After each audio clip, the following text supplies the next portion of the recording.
to ensure themselves to continue on in this tournament. If they draw, there's going to be a tiebreaker, and if they lose both, donezo. Yeah. Thoughts? I mean, in a way, it's nice to be in a situation where you're in charge of your own destiny, right? The really grueling moments are the ones where you've underperformed the tournament and you get to the last day and you need other teams to do really specific things so that you can get a second chance. Now they can take it into their own hands, and hopefully, based on what happened for them yesterday, they have learned... They've learned quite a lot, I think, along the way. They had to take some serious beatings. Oh, God, there's a first blood. Unbelievable from far away as well. Look at that zoom action. Beautiful. Sumail ends up netting it for himself, which, of course, you know, I mean, he doesn't have his passive yet, but either way, amazing to get for your mid laner. Yep, great start. Sure, he plays this a decent amount, but in terms of the NA DPC, didn't really play much Batrider. It was... I mean, they've been flexing his heroes a little bit more often, which they didn't do for that first major. As you probably remember, they picked Puck, and then obviously in the grand finals, literally just Storm Spirit, who was just playing basically the spirits plus Puck for the most part. But this last season, they've been switching it up a lot, picking these heroes that could be flexed into multiple positions, which I think is obviously a nice thing to have in your bag for the draft. I do think he played that, I want to say yesterday as well, in one of their games, as Taiga finds a kill on Arteezy. That's early. Wow. Yeah, this offlane Dragon Knight with the level 1 stun has already set them up 2 kills. And this is a very meaningful advantage. 1k gold minute 1. Yeah. As far as this top lane's going to go, we've seen... I don't know how many games we've just seen Brood destroy so far, right? Like, absolutely annihilate the opposition. After 10 minutes you take, or maybe after even less, like 5-7 minutes, whatever, you take the safe lane tower, you start taking over the jungle, ultimately you make a rotation, get kills mid, get mid tower, and the map just shrinks. It is very, very important this game for Liquid. I think it's the most important thing that Broodmother does not have a good time. So that's really, it is a lane to watch up here to see whether Mickey and Insania can shut down ICEICEICE enough. Of the safe lane heroes to have, I mean, Axe has been, you know, he's been promoted from off lane to safe lane a lot of these games. This is a good hero, at least historically, against Broodmother. Yeah, it's just a different hero now, right? It is. Like, the reason you wanted Axe in the past was that Brood would start making spiders early on, and you could just always fight them and kill them off, and you could never harass the Axe. But with this new Brood, it's a lot more about spell damage from the ulti on level 6. It's a lot more about just, you know, having the raw ability to just fight head on. I still do think Axe is pretty good. Like you said, he should be able to at least stand his ground, but whether he can just bully out ICEICEICE, I wouldn't be so sure. I think this is still a lane that Brood will farm in, and so far he's got easily the highest CS on his own team. Looks like all the other lanes. On the return here, though, this ghost creep, he could even die. Yeah, that creep is so annoying. And body blocks from KYIV to follow. Plasma Field comes out, but Arteezy looks like he's going to go down here. So that's a second death for him, and it's only 5.5 minutes. So I mean, we didn't really get the chance to talk about just the idea of a safe lane Razor in this particular game, but I mean, again, all these lanes, other than the mid lane, Abad looking for another kill. 3 stacks of sticky napalm with that Firefly again.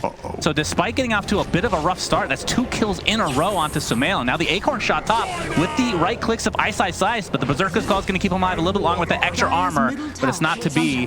Finally, a return kill in the top lane for EG, as this lane was definitely going in favor of Liquid until then. Oh, and Arteezy making a really fast rotation here in top into that static link with the Hoodwink setting things up, and a double kill for ICEICEICE. You talk about how important this is from both perspectives in terms of the Brood getting off to at least some...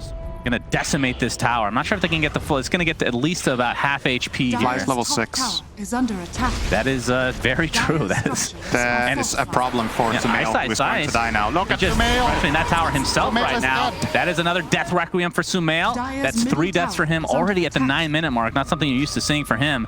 And ICEICEICE, like we saw, just soloing this tower. And I mean, there's no accent nearby, so they can't really do much. Attempt to deny. Good, it's not gonna happen. Okay, so we have cast this game out of flat-out fear for the Batrider to run you over in fights. The problem I see is if you slow down that much, you know you're controlling less than half the map, so you are going to get out-farmed over time. But tell me about this, though, from EG's side. Oh, here's bad. Yeah, that is the early boots of travel. He's going to set things up with that lasso, and with the rest of the team here, that is going to be a swift one again in favor of EG, but yeah, that not so good for Mickey there. All right, Liquid are going to make their own move. They find ICEICEICE. Yeah, there's the Blink Dagger onto KYIV into the Dragon Tail and a lot of magic damage with the egg being expended as well. They are not taking any chances. They saw that juke the other day. I mean, that was KYIV himself making that juke. So like, just make sure you lock him down, right? Just need the stun. That's what it takes, is a 4-man rotation with their spells used. Sumail gets stunned. Nice Requiem just in time. The static link is applied though. Arteezy getting bursted down with this magic and the impetus to finish him off with a Finger of Death. It's going to be used to take out the Phoenix. It's a 1 for 2 if you want to include the Broodmother kill earlier. And make it an even trade in terms of numbers alone. That's Sumail getting surrounded again. Abed and the spiders with that Firefly. Nice illusion. Manta, or I guess there was the illusion rune being popped technically. And that is another death through Sumail. And this is a buyback onto the Phoenix. That was so... Does EG want to continue here? I mean, maybe the Greaves is not good, you know? Maybe that's what will be EG's end. Yeah, buff Greaves. But right now, I mean, Liquid, it feels like they're very dangerous movement. The double blink here. Yeah, Arteezy pops the BKB, going on top of Sumail. Can't even pop the Requiem, attempting to TP out instead. Looks like he'll be successful as the egg comes out. Will stun Arteezy through that BKB. In the meanwhile, ICEICEICE looks like they want to continue the pressure, but I mean, Sumail went all the way back to base, so they're not going to have a lot of that damage, but it looks like Arteezy is going to be taken out. But that is, of course, just the Aegis. Sumail still waddling back to this fight. Eventually will make it. KYIV gets hit by the Acorn shot. I believe that was a stun there from the Axe initiating in with that Blink Dagger now that he has, but the Impale is going to be there. And Arteezy stealing all that beautiful damage from Mickey. Sumail dies in the backside. Actually, no, that was the Requiem getting a kill, in fact. 2 for nothing in favor of EG. Sumail looks like this will probably be the death Requiem for him finally. And EG, a very scattered fight, but they come out way ahead. 4 for nothing.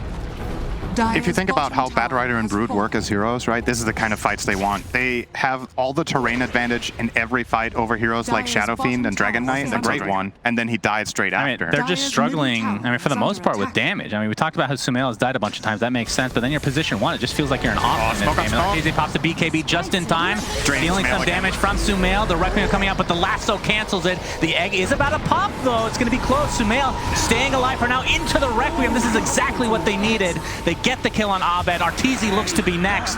Does cost them Sumail, but he's died so many times this game, doesn't really matter as Phoenix buys back in the game now. There's the Bushwhack keeping the DK in place. ICEICEICE on a killing spree, and now Axe is going to be focused on by ICEICEICE and Crit from the sideline. Fly looks like he'll finally be taken on in this fight, and this did cost a buyback from Liquid, but they're at least getting some kills here. Mickey in the meantime pops that Berserker Skull buyback onto the Lion now, and they're actually going to TP into this outpost, so Taiga will be able to get out, but this looks to be a dieback onto the Phoenix, so I mean, kind of a back and forth fight. I feel like Liquid got those 2 cores pretty early on. For sure.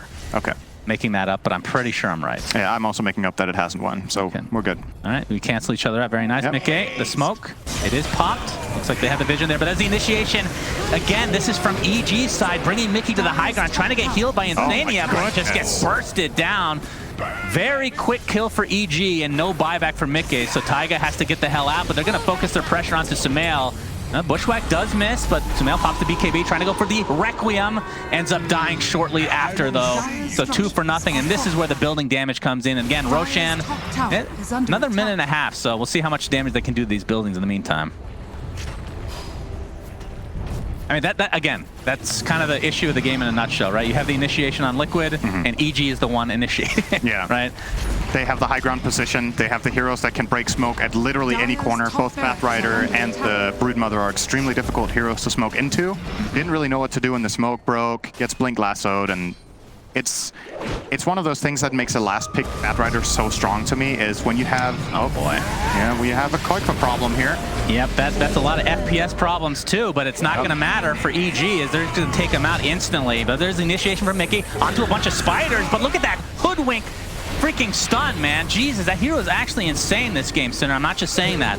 Mickey, in the meantime, looks like he's already at half HP, trying to run away. 2 dead already. Buyback onto the DK. KYIV, but can't really do much. Another beautiful stun setup from Crit, and this looks to be the end of game 1. My goodness. Bushwhack, and what I've heard from other regions is that during the just the DPC in general, a lot of other teams weren't picking this hero, but NA was consistently. They have a lot of practice. Yeah, exactly. At first, it was kind of underwhelming. I've said that on record as we see a billion spin webs into the fountain. Don't think that regen stacks though, Syndra. No, it does not. That would be hilarious if it did. GGs are finally called, and Liquid, they are 1 loss away from being eliminated. Of course, if they win the next one, then we go to tiebreakers. But You gotta ban Brood. What a bold choice. You are in a series where you need to at least just win one game, right? You need to win one game to at least get a tiebreaker and a chance